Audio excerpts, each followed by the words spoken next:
هنا القاهرة. حذر فزر طبخين ايه؟ تحب اعمل لك عدس بالليه؟ طب كبش، طب بنبار، يبقى لحمة راس. في مشنكح؟ لا عايزين كباب وخضار سوتيه.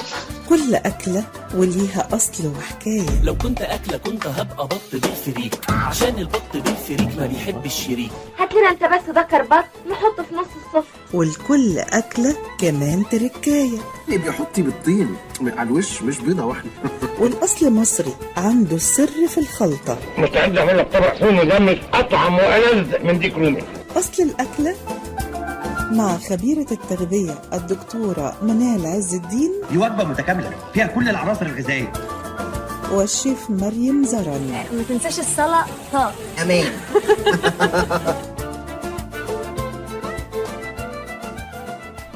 الأكلات مليانة حكايات في كل عصر وزمن فات. طبقنا النهاردة فاتح للشهية وأساسي على السفرة المصرية، المخلل. المصريين عرفوا المخلل من حوالي 5000 سنة، لأن القدماء المصريين كانوا مهتمين بفكرة تمليح الخضروات والأسماك لزيادة فترة الصلاحية، لأن طبعا على أيامهم ما كانش فيه تلاجات. وعلى فكرة المخلل كان من الأطباق المفضلة للملكة كليوباترا، لأنها كانت بتعتقد أن المخلل هو سر الجمال والصحة ونضارة البشرة، وده اللي خلى يوليوس قيصر وغيره من الملوك الرومان يأمروا جنودهم بتناول المخلل أثناء الحروب، لاعتقادهم ان المخلل بيدي القوة وبيحسن من أداء الجنود في المعركة. بس فعلا المخلل على فكرة مريم ليه فوائد، لأن فيه بكتيريا نافعة زي اللي موجودة في كوباية الزبادي مفيدة لصحة الجهاز الهضمي. كمان بيقلل من أمراض القلب والشرايين، وبينظم مستوى السكر في الدم، وبيعالج في تشنج العضلات. على فكرة ده مفيد جدا للرياضيين. بس مهم جدا ان لما المخلل يتغير لونه او يكرمش او يكون قوامه لزج او يتهري نتخلص منه، لان المخلل في الحالة دي بيكون دخل في مرحلة الفساد. وفي بعض الخطوات بقى، وانتي هتقولي لنا وصفة ولا لا؟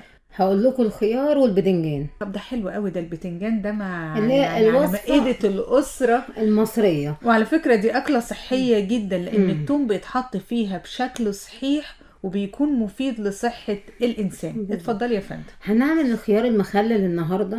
لو جبنا 12 خيارة، بس كل واحد ياخد خيارية واحدة بس. انتوا كلوا الخيار كله خللوه،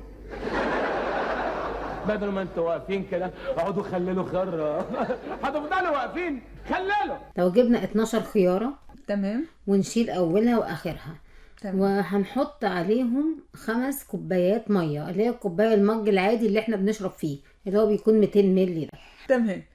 هنحط عليه معلقة ملح واحدة بس، و3 معالق خل أو معلقتين. هنحطها تغلي على النار كويس قوي. لو احنا عايزين ناكل الخيار المية تغلي على النار، بس الخيار بره. تمام. لو عايزين ناكل الخيار ده بعديها ب5 ساعات هناكله سريع بالشكل سريع جدا. اول حاجه اما الميه تغلي كويس قوي قوي، هنكون الخيار محضرينه ومقطعين الحته الاولانيه والاخرانيه منه. هنكون حاطين 5 فصوص توم، عودين كرفس، 1 فلفل حراق. ننزل بالميه السخنه ونغطيه 6 ساعات حتى في الحله. احنا بنعمل ده عشان ناكله بسرعه، يعني لو احنا عايزين ناكله قبل في الفطار يعني هنعمله قبل الفطار. يعني نقدر نقول الخيار السريع. الخيار السريع. عندكوش حاجة حرشة؟ حتة جبنة قديمة، برنجان مخلل. وبرضه هنعمل البدنجان السريع. هنجيب البدنجان المحشي اللي هو العروس، هنسلقه في الميه كويس قوي، وبعدين نفتحه بالسكينه. نكون محضرين خلطه بتاعتنا: توم، ملح، فلفل، كمون، كرفس، فلفل حراق. نحط ليمون وخل ولا ما بنحطش؟ بنحط في الميه لو عايزين ناكله مثلا بكره. تمام. يعني هنعمله النهارده وناكله بكره. احنا بنقطع البدنجانه بالطول ونحشيها بالخلطه بتاعتنا دي، وهنمسك عيدان الكرفس نلف البدنجانه بيها كويس، وهنرصها في البرطمان. ونكون غاليين ميه، 5 كوبايات ميه، عليها معلقه كبيره ملح، عليها 3 معالق خل. هنحطهم في البرطمان ونحكمه كويس، وبعديها بيوم يومين بالكتير هيكون استوى. حلو مقرمش وجميل وملحه مظبوط. الله، وشكله انضف من بتاع الترشادي. طعمه حلو قوي. اصل انا بعمل التخليل ايه كل حاجه لوحدها، والليمون بحط عليه عصفر وحبه البركه. وصفه ماما ما تخيبش. جميل. عجبني في الوصفات اللي انتي قلتيها انها اولا بيتي، والمخلل بيبقى صحي لما بيكون معمول في البيت، لان المخلل اللي بنجيبه من بره بيكون عليه اضافات وعليه الوان بيكون ليها تأثير ضار على صحتنا. عجبني كمان انك مش حاطه كميات ملح كبيره، لان كميه الملح الكبيره دي بعد كده بيكون ليها تأثير ضار على صحتنا. فالوصفه اللي انتي عملتيها صحيه، ولكن نصيحتنا في المخلل ناكل وما نكترش، وفي صحتنا ما نفرطش. مش مهم تاكل غالي او رخيص، المهم انك تتمتع بالاكل. أصل الأكلة. دكتور نظيره كلمة.